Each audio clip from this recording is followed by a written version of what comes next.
First one మోజనైజ్ scissors కాంబినేషన్లో okay. మనకు మార్గనైట్ stone వస్తుంది, ఎమరాల్డ్ వస్తుంది. ఓకే. సో మనకు చిన్న బాల్ మిడిల్లో ఇచ్చాము, ఎందుకంటే ఇక్కడ అంతా పింక్ వైట్ కాంబినేషన్ తీసుకున్నాము. ఈ బిగ్ సైజ్ స్టోన్ వచ్చేసి మార్గనైట్ స్టోన్. ఇవి లిటిల్ బిట్ అవుట్ లైన్ ఇచ్చాము కదా, అవి సీజర్స్. మిడిల్లో వచ్చేసి మనకు మోజనైట్ కాంబినేషన్లో తీసుకున్నాము. సో మనకు కింద లాకెట్ వచ్చేసరికి ఎమరాల్డ్ అండ్ మార్గనైట్ బీట్తో తీసుకున్నాం పోల్స్ కాంబినేషన్లో.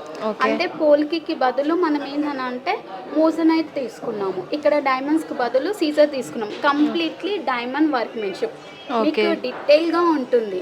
మనం చూడగానే చెప్పనికి ఇది ఎంత ఉందనంటే నియర్లీ 25 గ్రామ్స్లోనే ఉంది. చూడండి, కంప్లీట్లీ డైమండ్ లుక్ ఉంటుంది. కాకపోతే ఇది మోజనైజ్ సీజర్ కాంబినేషన్లో వచ్చింది. మనకి స్టోన్స్ కూడా మిడిల్లో తీసుకుంటే మార్గనైజ్ స్టోన్స్ డ్రాప్ షేప్ కాకుండా మళ్ళీ ఇక్కడ ఒక సైడ్ కట్తో హైలైట్ అవుతుంది. అవును. సో ఇది 25 గ్రామ్స్లో వస్తుంది అనమాట మనకి.